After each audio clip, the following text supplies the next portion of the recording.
And you imagine the kind of things which telecom is offering. You are today in, the jurists travel all over the world, the lawyers travel all over the world. Now, you are here today, and tomorrow you are in Mexico, and you are connected. And the most beautiful thing is that your wife calls you on a local call. And you are in Mexico and you are able to talk. So it is possible because of very smooth international laws which have been enunciated by ITU and so on. So one looks at, there are always two ways to look at it. Right? What Bhawan are saying, that it is a most disputed and most litigated sector, but it is also the most orderly and the most law-abiding sector. Because it is technology-driven, and technology is not terrorism. Technology doesn't know any terrorism. Technology has the very same laws. So for example, in ITU, when the rule for interconnection is defined, or when the standards of technologies are defined, it is beautiful. You cannot connect with another country unless you confer to those standards. So those laws are supreme, and that laws connect this world. So you look at the beauty of international telecommunication laws, that they connect each other very beautifully.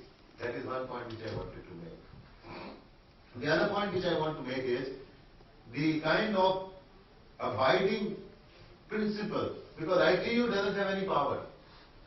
ITU is a body where everybody gets together. I would also like to tell you how ITU was born. ITU was born when all the countries of the world got together in Geneva and then agreed and signed the Geneva Convention, saying that we will all like to be a member of this body and will follow the diktats and instructions of this body. Now another issue which is very interesting, and I found it to be something that everybody follows, is about the satellites. See, the world is encircled by a few hundred satellites, and every country is now launching their satellite. But ITU, and there is a body called IFRB, International Radio Regulation Board. This board decides that where the satellite has to go. Satellite has to go somewhere in the orbit. Perhaps you may be aware that the technology which they use in the satellite is the geostationary satellite. Now the geostationary satellite is a very beautiful technical device that you launch a satellite and this satellite always remains over your head. I would like to explain it. What happens is, the beauty of this geostationary satellite is that as the earth is rotating, the satellite also rotates along with you. So in 24 hours you make a full circle around your axis. The satellite also makes a full circle in its orbit in 24 hours. So therefore geostationary satellite slots are limited in the orbit. And ITU and the International Radio Regulation Board under ITU has decided that which country will have a satellite where, and all the nations in the world follow it. There has been, to my knowledge, I don't know, I would like to request Mr. Goyal or Mr. Gupta to point it out to me. As far as my knowledge goes, there has been not a single violation. We should look at the beauty of this telecom system. There has not been a single violation as far as these satellite locations are concerned. Every country follows it. The reason is, if you don't follow and if you interfere with other satellites and create problems, your communication will go bad and you will not be able to communicate properly. So these are technology-driven laws, and these laws are beautiful. Then there is one law which I had personally seen, and that's where the politics comes in, and it spoils the whole show. And I will end up at that, because I could have talked for hours together, but I spent a lifetime. But I know it's not the time. But we can do it sometime else. The jurists can invite us again. If you invite Mr. Goyal, I also come. So the one law which I found was the disaster management. There are very interesting rules in the disaster management. It says that when there is an earthquake or there is some natural calamity, then the communication can be allowed between two nations freely. And then what you can do is that in order to attend to the casualties, you can set up your communications. I would like to end up with this story, and I was so pained about this.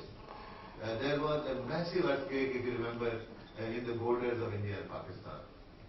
And very severe damages were done to the population. People were dying, the bodies bodies were lying in the open. In the first place, when India offered a certain facilities or certain relief, Pakistan point blank refused. Other thing which we offered was communication between the two sides, because one part of the Kashmir and the other part of Kashmir, there are relatives living, you can communicate and extend some support. This was not allowed. And we found that communicating to his relatives who are dying, he had to go through a lot of restrictions. So the telecommunication provides a smooth flow of information and connectivity, but politics and petty disputes kill it. And that's where we have to see that how we can smoothen it. That is number two. Number three, coming to the India experience, Mr. Gupta has very elaborately mentioned about it. I would like to tell you my personal story. I had been in BSNL and there have been number of disputes. I would like to share with you that when we started going to the attorneys and advocates and legal professionals to take up our cases, they did not know much, because it's a very complicated subject. And sometimes, with all due respect, because we are talking within the closed doors, I can say without any contempt of the court, his lordship also didn't know. And you can't blame the lordship also, because the subject is so complicated. You are talking of spectrum, you are talking of connectivity, you are talking of interference, you are talking of all sorts of things which they are not supposed to know. And the disputes are also so involved and complicated. But I will tell you that I had seen people really growing. I hats off to the legal community. They picked it up very well. And I would like to mention some of the names. Harish Salve, Arun Jaitley sahab. Then we had one friend, what is his name? Maninder Singh. I don't know whether you heard the name. Maninder Singh. Only names, not everybody. They became great names and big pleaders in the telecom subject. And I was very pleased to know. Then there was this man, Ramji Srinivasan. Some of these people have done very great job, and also they earn big money, because every dispute runs into crores of legal fees. So I am rather surprised as to why the legal community is not present here, because we really need big business. All are the lawyers. Yeah, the association itself has few hundred members. Perhaps the association is not aware. We did not tell them. Otherwise, everybody would have been present and the discussion would have been very meaningful. But I have seen also the lawyers becoming big names. I have seen people grow with telecom. And I also am aware that a special association of the Telecom Lawyer Association has been formed, which is always present in TDSAT functions and so on and so forth. So I would like to say that we have a partnership. There are two extreme dimensions in telecom laws. One, the international laws, which are by and large, I would say, very smooth. I have not come across many disputes in the international laws, because this international law very smoothly runs the world. When it comes to the dispute among the operators, there are n number of disputes, as Mr. Goel has pointed out. And there are n number of cases which keep on running up and down in the court of law. There are certain cases which are really shocking and disturbing, like the spectrum. Spectrum, I leave you with this thought. I look at the spectrum in two ways. I'm a physicist, so when I look at spectrum, spectrum is the most beautiful thing. आपने देखा होगा जब बरसात में जब इंद्रधनुष निकलता है ना, rainbow. The spectrum is actually the rainbow which you see in the sky. And there is another spectrum which is called 2G. I read about that. Thank you, Saksara Saab. In fact, I am so sorry, but because of lots of media hype controversy, I started negatively. But it is a fact that yes, telecom has lots of plus points. Internationally, everything goes smooth. No cases everywhere. Another point is the empowerment it has given to the country. Rickshaw वाला, cycle वाला, वो जो भेड़ चलाता है उसके पास भी phone, जिंदगी बदल दी है। तो मैं ये कहना बोलता हूँ, एक मिनट तो समय लेके आपसे कहना चाहूंगा, इस देश में आज भी, मेरा ये बहुत बड़ा स्टेटमेंट है और लोग चिढ़ते हैं मुझसे, इस देश में सड़क नहीं चलती है। आपको आने में दिल्ली में हमराट ट्रैफिक जैम ही मिलेगा। इस देश में बिजली नहीं चलती है, पश्चिम बिहार में 4-4 घंटे नहीं आती है, और उत्तर प्रदेश की बदायूं में 2-2 दिन नहीं आती है। तो बिजली भी नहीं आती है, पानी भी नहीं है, लॉ एंड ऑर्डर भी नहीं है, पुलिस भी गायब हो जाती है, लेकिन टेलीफोन चलता है। उस टेलीफोन को गोयल साहब कैसे देश में चला, आम आदमी की जिंदगी बदल दी। और जब टेलीफोन नहीं होता है तो आपको तकलीफ लगती है, अगर आप अपना टेलीफोन घर को लाते हैं, यू फील वेरी मच जाना पड़ता है वापस. I think, thank you Saxena ji for giving the positive side as is empowerment. The way we do the business has changed now. आपका मालिक फोन करता है जी आ जाओ. I think with this Mr. Kochar, few words and then we'll have questions from. Thank you very much, sir, for letting me in. And we heard the other panelists here. Mr. Saxena here is he's much my senior, and we've pretty much grown up under him, and we've learned a lot from him. I used to work for Tata Teleservices those days, and I remember going across to his office. Humility is how this is one trait that I've learned from him immensely. And so thank you very much, sir.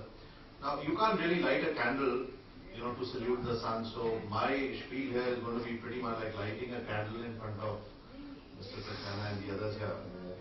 However, I would like to dwell on the philosophical aspects of what is happening to the regulation in the telecom space. This overactivism, I think, is also something that we need to take care of, and somebody needs to take that at hand and say, why are people overactive when it comes to telecom? Perhaps it is in the nature of an Indian psyche that we become so overactive, or we become very reactive. We can't really proactively go ahead and say what should happen, or I would like the NDTVs of the world and the so on of the world to come back, sit down and have a debate in terms of saying how do they see telecom space evolving 2 years from today. So they can't get a Harish Salve to come in and sit in that discussion. Eventually, when there is a 2G happening, is the only time an NDTV or a ZTV or whoever becomes proactive, and they become very active, and they want to tell you, they want to wash everybody's dirty linen into your living room and so on. I personally feel that processes have got to be iterative first. There is no policy that gets written first. You have to start building a road first, and roads are built by walking. So once you walk, then the road comes, and when the road comes, then the specs of the road emerge, and then you say, okay, now 10 people have walked on this road, or 10 vehicles will move on this road, so therefore it should be 10 mm thick, or it should be 1 inch thick, or it should be more or less, or whatever. So processes have to, for a young country like India, processes have to be seen as iterative first, reiterative next. That is the first point that I would like to leave with the audience here to sort of think about. Reiteration will always arrive. There are real process gaps. So we heard about the Indian Telegraph Act and how good it is and so on. What are the gaps? The gaps are the process gaps. The gaps are not in the law or in the act, etc. So the act and the law is very clear. But there are process gaps, the hand-me-down gaps, which is when a file travels from desk A to desk B, and there are, because there is no technology that drives those processes in terms of who signed the paper at what time, etc. And that's why there are process gaps that emerge. So there are real process gaps, that's number one. Number two, there are imaginary number gaps also. So people will say 2G happened and we lost so much. There's the equivalent of saying, what would have been India's GDP if India would have gotten its freedom not in 1947 but in 1900. Right? So there are imaginary number gaps. And those number gaps are the ones that get beamed at us, and they sort of rattle us and they get us very worked up, and we say, oh my God, did I lose all the money that I've made, or who's been taking away my taxes, and why is it? So I said real process gaps and imaginary number gaps. We have to worry about whether the process gaps were real or are real, or the perceived losses real. I think we pretty much get to the bottom of all if we were to view it in the background. Just these two simple statements in terms of, are the process gaps real, and how real are the process gaps? And let's go ahead and worry about going ahead and repairing those process gaps.